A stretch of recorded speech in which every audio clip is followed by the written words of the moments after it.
And we're live. Good evening, good evening. This is Kraig, MyBizGuide, coming to you from everybody's favorite test platform, Facebook, and talking about my favorite subject, disengage from linear mindset. This evening's topics will include such things as energy alignment, disengaging from scarcity mindset, and finding optimism. Hello, Gail. So, just some of these things that I think it's important to discuss in personal development world, which is our world, which affects everybody. It all resonates from the inside out. So the more intentional we can be about growing ourselves, the better off everything's going to be. And that is the overwhelming topic on our planet today, is our future. And people are messing it up because people are messed up in the inside. It all radiates out from within. And we can point to a million different things that we could do on the outside, but those are still all manifestations of disconnects within ourselves. And so there's a million of them. Contemporary society perpetuates these disconnects. So what can we do as individuals to, be aware of these kind of things? Well, that's what we're going to talk about. We're going to talk about some tips and tricks and strategies to be, I'm going to use these overused buzzwords, mindful, think about what we're thinking about, energy alignment. And energy alignment is aligning with natural processes. It's not like, I know some of these things are just overused, but I'm going to use them and hopefully put a different spin on them so they're more palatable and more in line with earth science, natural science, biology, that sort of thing. Sustainability, how our thought processes align with natural processes. So one of the things that's really important is scarcity mindset and disengaging from scarcity mindset. And when we think about the future of our species, it's easy to get caught up in the bad things, and a lot of doomsday preppers and a lot of people preparing for, what if this happens, what if that happens. Okay, so hold that thought for a second. Multiple things can be true at the same time. So even though preparedness is good, if we took all the energy that people spent on preparing for something bad to happen and put that into making sure that something bad didn't happen, wouldn't that be a better use of our energy? Because where we think we go. And when people spend so much time getting locked into this, doomsday and the prepper thing, I'm going to prep for grid down and the classic, if the shit hits the fan. Everyone's all, if the shit hits the fan, when the shit hits the fan. Guess what? The shit's been hitting the fan for freaking hundreds of years, And it's like, it's been happening. It's been happening. And the problem is, and that's the frog in the boiling water, right? Y'all know that one. It's like, if something big, catastrophic happens right in front of our faces, people can say, ooh, that's a threat. But if it's a little bit that adds up, it's kind of like, watching paint dry or watching grass grow. It's people in contemporary society have been so disconnected from natural processes and so over domesticated, colonized, that sort of thing, that they can't see a threat on these bigger levels. I like to say that the grizzly bear was a good thing because everybody could say, well, everybody could agree that this grizzly bear presents a potential threat. Well, in contemporary society's infinite lack of wisdom, kill all the grizzly bears without thinking about all the parts of the ecosystem. But then, just because there's not a direct physical threat doesn't mean there's not a threat. And now we're faced with things that are more than just a direct individual threat. We're faced with threat of many lives in many different life forms. Right. So to take that, doomsday. I digressed a little bit, I know, but to take this doomsday mentality that something's going to happen, it's like it's been happening. It's been happening. We are there, and people are putting more energy into what might happen. It's like you're lost already. We need to put our energy into making sure shit doesn't hit the fan. That it's the mindset in which we embrace. And this is the disengaging from scarcity mindset, and then the next step is how do we do that? How do we disengage from scarcity mindset? How do we find positive mindsets? And I'll talk about that in a minute. I just really want to cycle back through and talk about the difference between what we hold in our mind is where we go. If we can develop positive philosophies, and by that I mean philosophies that allow us to see how things could change. And that's a really important thing to understand. That right there is something to, that people need to grab hold of. What's going on in our own head. Everyone's looking on, outside. It's just a manifestation of disconnects inside. But how do we hold thoughts that keep us healthy, that keep us mindful, that encourage abundance, that use laws of attraction, all those pretty buzzwords that people just throw around, I think, without knowing what the hell they're talking about, mostly. How do we align with natural process? How do we align with that energy? So if everybody, it's like prepare for the future. All right, great. Spend a day, buy a few guns, buy a few hundred rounds of ammo, buy some seeds, buy your bug out gear, or buy your staples to survive, a year at home, whatever. Do your thing, do your prep. Great, fucking let it go, because what's going to happen is going to happen. And to a certain extent, everyone's like, oh, I'm gonna, do all this survival stuff and live into the Armageddon and fight. It's like, what? Who gives a shit at that point? At that point, it's fucked. So, let's try not to have that happen. And this is, I know a few people that do the prep thing. It's like, yeah, but my energy's going into that whole scene not happening in the first place, right? Because that's not going to be good for anyone. First and foremost, it's not going to be good for the planet. Well, it might actually long term. But, if there's nuclear stuff going on and waste and all that, really, we should clean up the planet. You talk about jobs and that kind of thing.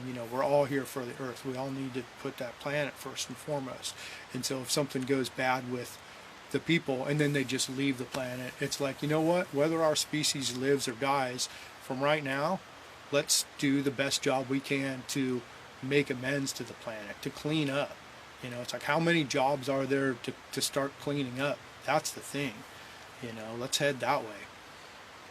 So to get rid of the scarcity mindset and that things are gonna go bad, that's disengaging from linear mindset, and it's disengaging from contemporary society's narrative. And that's a life and death challenge that I think is issued by nature. That life and death challenge is always going to be there. It's always going to be somewhere. And, dealing with ourselves is the big life and death challenge now as a species, as a human species. We got to figure out ourselves and be proactive about making good things happen. You know, the scarcity mindset, and it's you know that it's the bank account mindset too. People are so focused on money, and I don't think money's a bad thing because it's portable, it facilitates trade. So I'm not going that way. But people are so focused on that as being, you know, equating to the biggest value, that their actions reflect that, and that, oh, if I give something, I'm only going to have so much. Is where, you know, it's like it's a, or a zero sum mentality is what people call it. But in truth, you know, things, knowledge, good energy, I'll throw out the four-letter word love, you know, those things grow the more you give, you know. So there's some really important things that grow when you give. So I heard a really good thing the other day. It's like when you broke, you know, when you're, well, when you broke, man, when you're broke, give, you know, if you're, you know, feeling, you know, if you're feeling unwanted, show somebody that you care. You know, if you're missing a smile, give. You know, it's like give to start that. You know, give something positive to start that, and that's where everything is. You know, is it giving? And I think we need to, you know, give ourselves the opportunity for large scale bad shit not to happen. You know, and you know, global warming and the sea levels rise. Okay, well, so what? The sea levels rise, and you know, there's some populations that are going to be flooded. Yeah, but you know, I mean, that's something that our species is just going to have to deal with. You know, along with overpopulation. You know, some of these things, it's like, when is our species going to start looking ourselves objectively? You know, and say, okay, well, what are we going to do? When is our species going to start looking at itself as a species on the planet and disengage from this political delusion that there's all these separate countries? It's like, we all affect each other. You know, that thinking's freaking old. That's gone. That needs to go out on the window. Everyone's on this planet together. You know, and real leaders will acknowledge that and start, you know, would a global human management system help, you know, to bridge all the cultures and, yeah, something like that. But, you know, to start thinking of ways that things could be better, and losing that scarcity mindset, and, you know, attracting abundance. And on philosophy, Tao of Abundance is good. Tao, the Tao of Abundance is freaking beautiful. And it's like, let go and get that energy turning, you know, and think of things that can help, you know. You know, when we start growing ourselves, when we're intentional about growing ourselves, that compounds, just like any other thought training, you know, just like math even, you know, you start from, you know, 1 + 1, then you move into your times, then you move into your fractions, then I don't know, whatever the hell's after that, but same thing. And something I heard the late Stephen Hawking, listening to one of his I'll say helpers because I don't know what else to say, but one of his helpers was like, it took me 6 months to get to the point where I could understand what he was talking about, you know. So with every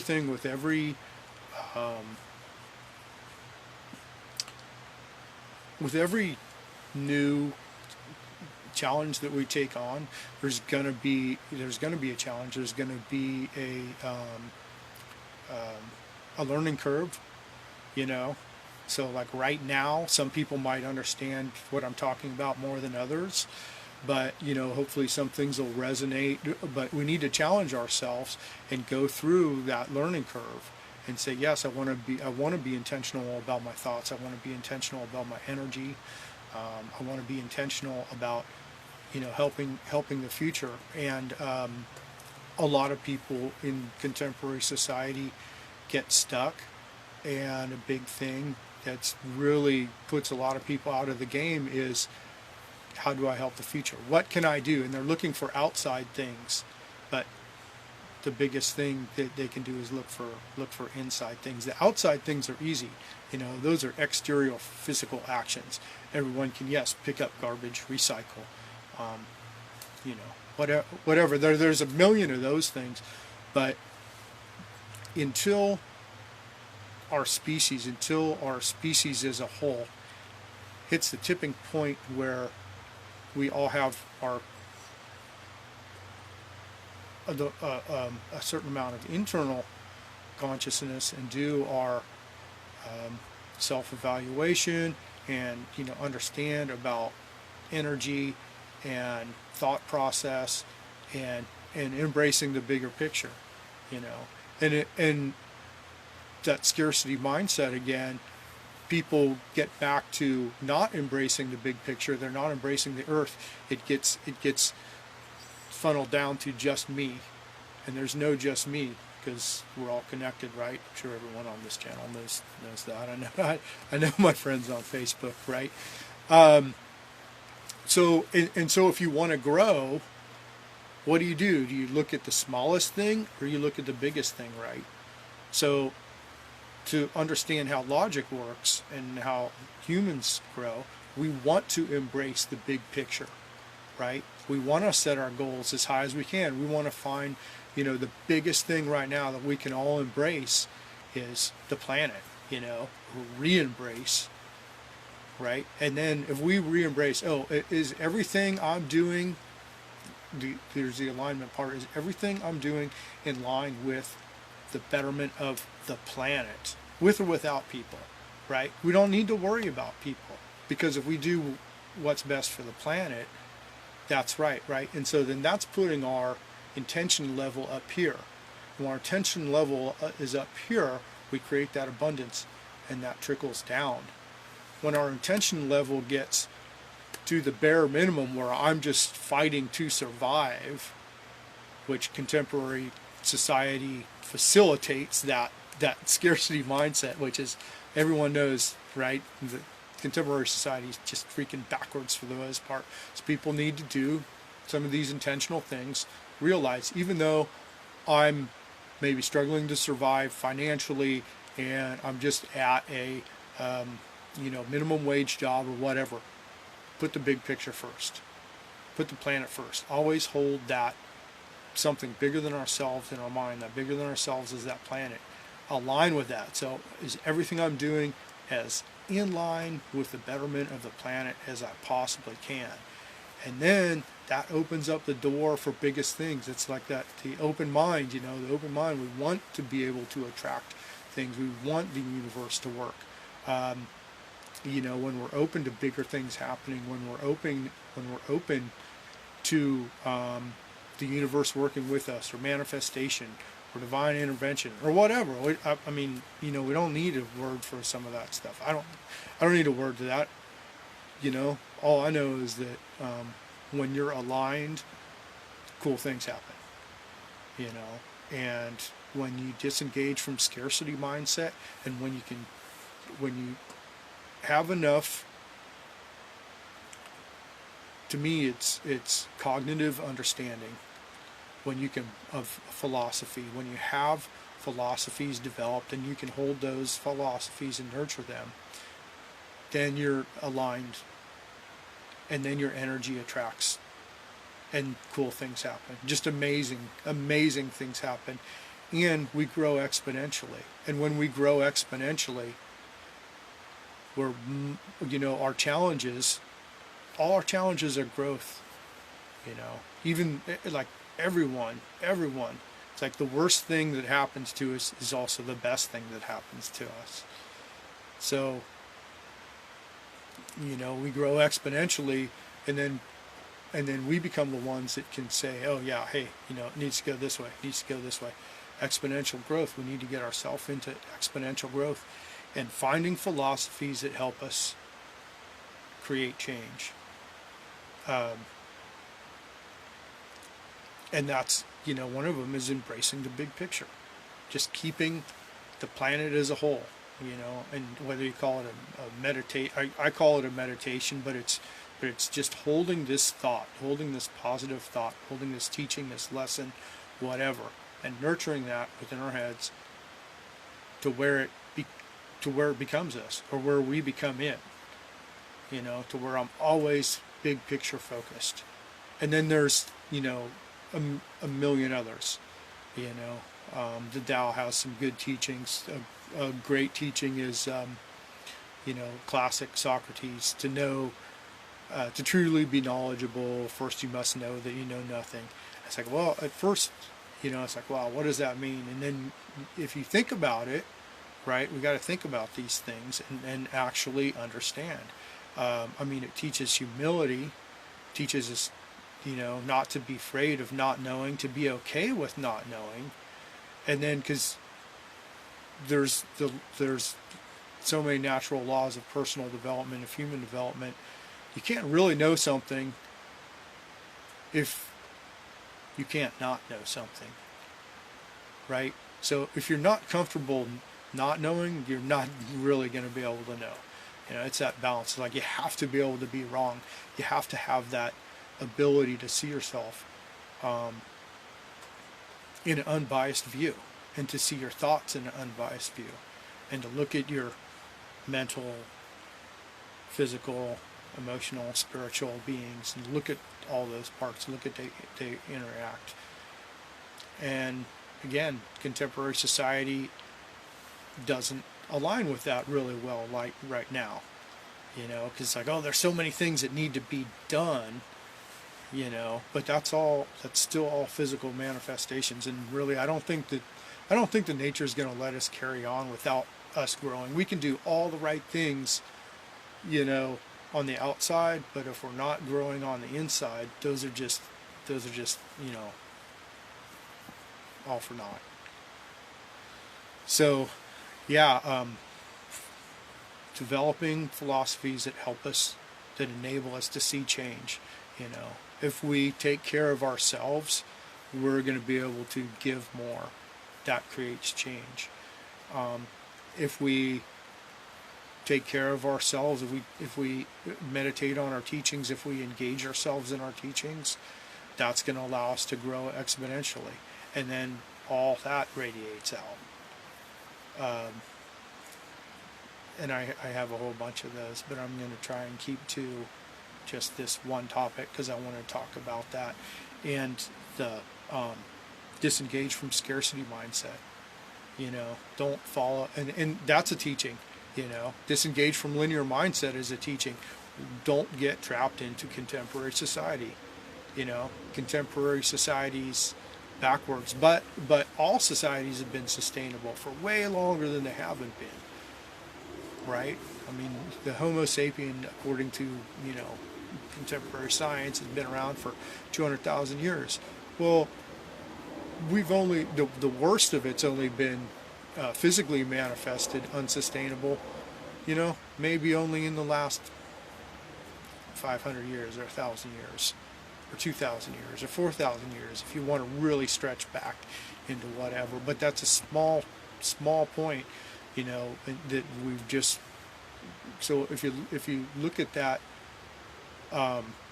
from a linear time perspective, we've only been buried under a bunch of false narratives and delusions and mass commoditization and detachment from nature for a relatively short time. It's just that when we're in it, when we've been brought up in a non-sustainable society, it seems like that's all we can see. But there's the logic, Logic works if you work it, if you use it. Logic works, and we can find these positive philosophies and positive they're angles to view something that give us that encouragement. So it's like, oh yeah, we've all been sustainable for 200,000 years. It's like it's not far away on that spectrum. We just have to be confident in that, and we have to say, oh, okay, I can understand that. And that's where the cognitive learning, the cognitive growth is really empowering, because it's all, you know, basically 7th grade science, natural science, you know, common, like building knowledge trees, taking care of the planet, you know. Well, I don't need to take care of myself. I need to take care of the planet. I need to take care of the things that take care of myself, you know. That's a huge one right there, you know, to nurture that, to know that, and to hold that. So, okay, I think I've said what I wanted to say. Haven't done one of these in a while, and I need to be doing more, because I'm trying to grow myself, and I'm trying to do more of this in another project. So, hope everyone's having a good evening. Thanks, Robin, Gail. I can't see. There's a couple other people, but now the feed's gone. So, anyways, yeah, thanks a lot. Disengage from linear mindset. Find things that you can hold firmly in your head. Find positive philosophies that you can hold and nurture and maintain and grow exponentially and outgrow our challenges and make stuff good. Don't get caught in that scarcity mindset. Don't get caught in that bank account mindset. Don't get caught in contemporary society while we're in it. Life and death challenge. Nature always has a life and death challenge. It's supposed to be that hard. It has to be that hard. All this stuff, even though it's conversation, it's just as important and just as life-threatening as the grizzly bear charging at us right now. And that's the thing that we need to embrace and understand, the reality of that, and how imperative it is that we take these things seriously. And, you know, the planet is something to take seriously. One more thing, there's a little girl from Sweden on Facebook that says, you know, that I don't know, she's like 10 or something like that. She says, you know, you old people, you're not mature enough to pull the emergency brake. And it's been time to pull the emergency brake ever since everyone here has been alive, you know. And so we need to take our shit seriously, is the bottom line. All right, have a good night.